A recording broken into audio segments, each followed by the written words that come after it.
अजित दादा म्हणजे मर्दासारखा आहे, बीड जिल्ह्याला सरळ करीन. 3-4 महिन्यातच कदारली का ही मर्दानगी आहे का?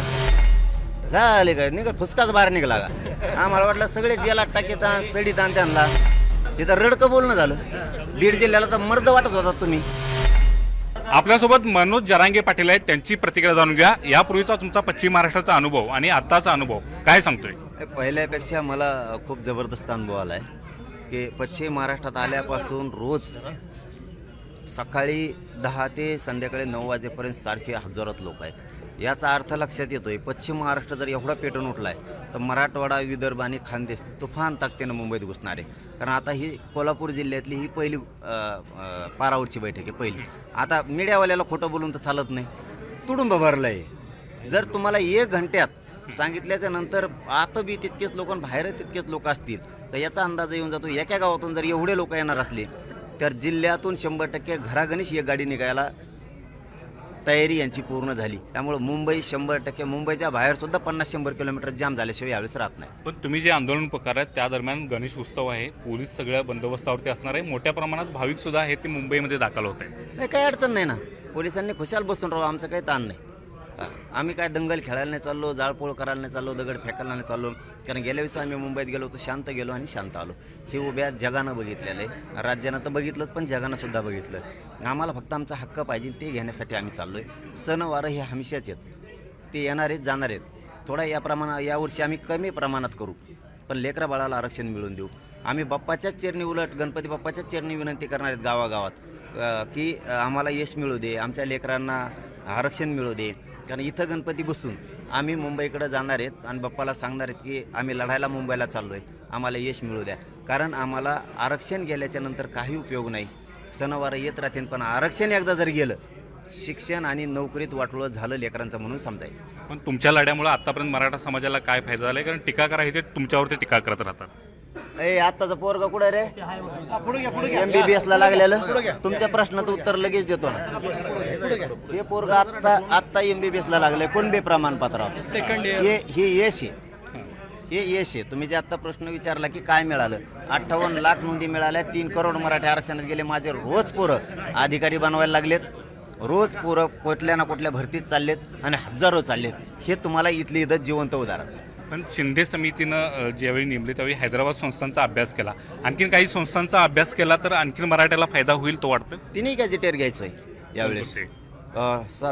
हैदराबादचं गॅजेटियर पण, सातारा संस्थांचं पण, बॉम्बे गव्हर्नमेंट आणि औंध संस्थांच्या नोंदी याच्यात पूर्ण महाराष्ट्रातले लोक बसत आहेत.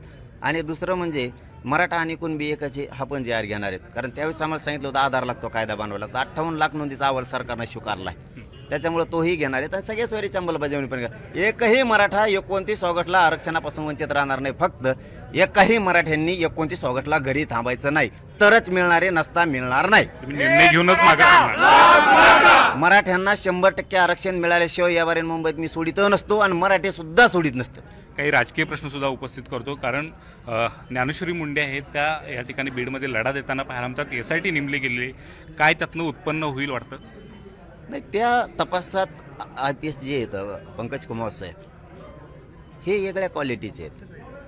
हे पाताळात जरी झोपलेला असला आरोपी तरी सापडून आणतात, अशी त्यांची ख्याती. लोक सांगतात, मला माहीत नाही. आपल्याकडे 3 मागण्या होत्या त्या मुंडेताईच्या, महादेव मुंडेंच्या, त्या ज्ञानेश्वरी ताईच्या, की माझा नवरा कुणी मारला, माझ्या कंपाळाचं कुंकू कुणी पुसलं, माझे लेकरबाळ उन्हात पडलेत, हा कोण मला बघायचा आहे, मला मदत करा, मला मुख्यमंत्र्याला घरानं सांगायचं आहे, माझी भेट घडून द्या. 3 मागण्या आपल्याकडे केल्या होत्या.